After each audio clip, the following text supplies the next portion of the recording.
But one of the questions you posed to me, and then I'll kick it over to you. What rookie or what player can step onto a stage and become quote unquote a Pro Bowler? I don't really know if there is one. That's my problem when I look at so many new guys. Could go cornerback with Andrew Booth Jr. You can go a number of different directions. You could say scene at safety, but then you have Harrison Smith. And we know when it comes to certain positions like that, it's a popularity contest. Just because you're a rookie, have a great season, you have to be popular as well. Justin Jefferson was popular. Yes, he had a great season. He grittied that thing out, but he was popular. That's why he got it on and popping and got to go to the Pro Bowl.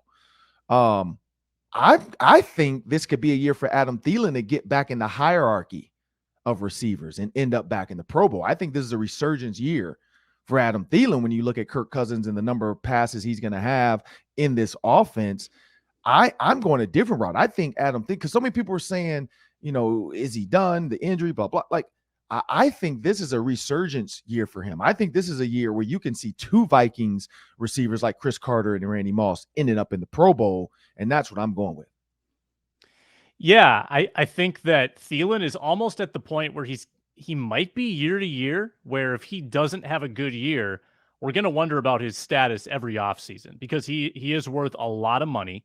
And if he's not effective, then this team probably would want to either get that contract down or move on. So it's weird to say for sort of a Vikings stalwart in Thielen, local guy, but he is kind of in a prove-it year. And he does have to have a resurgence, I think, to keep making the same amount of money. Now, if we're looking for someone to break out for the first time, we haven't seen it yet, and we're waiting for it. I think that Irv Smith is by far the number one candidate. I mean, I think that he's sitting on a big year.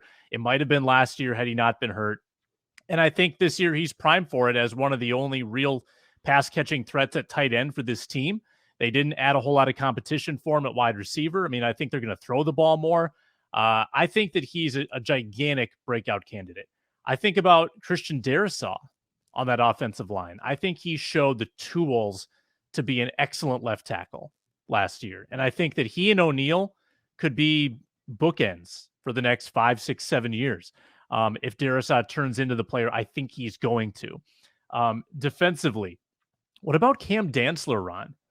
Is Cam Dantzler sitting on a big year? Because we've seen flashes where he'll go 4 games, 5 games, and he'll be one of the best defensive players on the team.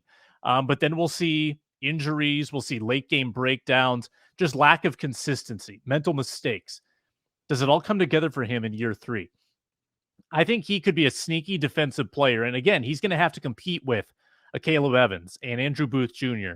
Will that sharpen his game to have to compete in training camp, win that job, and put him on maybe a big year? Yeah, and so this is what I'd say about Cam Dantzler. Again, at cornerback, it's a popularity contest. Big year for him. He'd have to have and Tony Dungy always jokes about this with my dad. Tony Dungy had more interceptions one year than my dad did when they were the Steelers, and I think that was the 79 Super Bowl year, if I'm not mistaken. Or possibly, I don't know if it was my dad's rookie year. I think it was the 79 Super Bowl year or 78. But one of those two, Tony Dungy always tells that story when he does his Arise with the Guys thing about that people don't realize how he led the team in interceptions. When you look at Mel Blount, Donnie Shell, my dad, Wagner, and then you have Tony Dungy. And so you would just assume like, yeah, it wasn't Tony Dungy when you look at all those, Hall of Fame names. But it was Tony Dungy that year at safety, came in big spots and made big plays. But this is what I'll say about Irv Smith. I could see him having a resurgent or a breakout year. I think with the only tight end in this passing game, there's going to be a lot of under routes, a lot of deep over routes, and a lot of like sit routes where the tight end sits in the middle and you send one guy deep and one guy crosses his face, because we saw that with OBJ and the Rams and their tight end kind of similar. It's going to be the quarterback's choice, dealer's choice. But this is the tight ends I look at. The problem, again, going back to this is a popularity contest with Pro Bowl. When you say the word Pro Bowl, you got Darren Waller with the Vegas Raiders. You got George Kittle, and these are all NFC tight ends because AFC doesn't matter. Dalton Schultz, Dallas Goedert, Kyle Pitts with Atlanta, Zach Ertz with Arizona. And then you even got TJ Hawkinson in Detroit. Yeah. So with the NFC, it's loaded. I mean, I'd even say Noah Fant with Seattle, but they don't really have a quarterback. So, that's going to be the question mark. Tyler Higbee with the Rams, I don't think he did anything. And this is just kind of that's that list. That's the projected fantasy guys for tight ends for 2022. Travis Kelce, of course, leads the way. Mark Andrews, but those are two AFC guys. Those are going to be your top two, projected right now as far as AFC tight ends, and then NFC tight ends. The top two are Darren Waller and George Kittle. I think those are the odds-on favorites of going to the Pro Bowl as well. Like that's, again, those are names, those are guys that get force-fed the ball. But Darren Waller is an interesting one because now they have Devontae Adams. So how does that look now for Derek Carr? Darren Waller, we know, was his outlet. That was his, that was his guy he was coming to. I had him 1 year in fantasy. I loved it. He gave me, he was getting 10, 11 catches some games. Late in games, he stays in the game, and he's going to continue to get passes, whether that's padding the stats or not. Who cares? But that's what I'd say. I go back to, out of that group, Irv Smith Jr., Christian Darrisaw, and Cam Dantzler. I'm going to go Darrisaw in that group because as far as offensive tackles go, this is the key for Darrisaw. If Dalvin Cook has a huge year on the ground and in the air, if Kirk Cousins has a big year passing, stays clean, blind sides protected, and then Justin Jefferson and Adam Thielen also benefit from the blocking of Darrisaw, then I could see Darrisaw becoming that, because then people are going to start to grade out this offensive line. Brian O'Neill on the other side, I think, is going to be extremely solid. Normally the left tackle gets all the praise. And then you look at the left tackles now.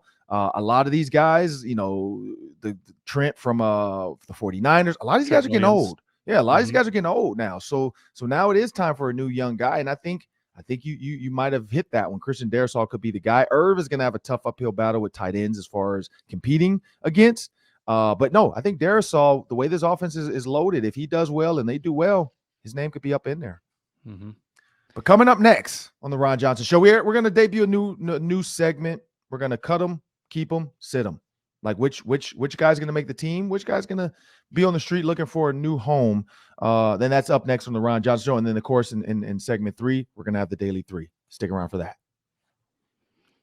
If you enjoy the Ron Johnson Show, you'll enjoy our other daily show on Locked On Sports Minnesota. It's Superior Sports Talk with KARL-11 Sports Director Reggie Wilson and co-host Luke Inman. Whether it's Twins, Vikings, Wolves, or Wild, Reggie and Luke cover it all with all the breaking news and big-time opinions. Catch the show 5 days a week by subscribing to Locked On Sports Minnesota's YouTube channel or wherever you get your podcasts.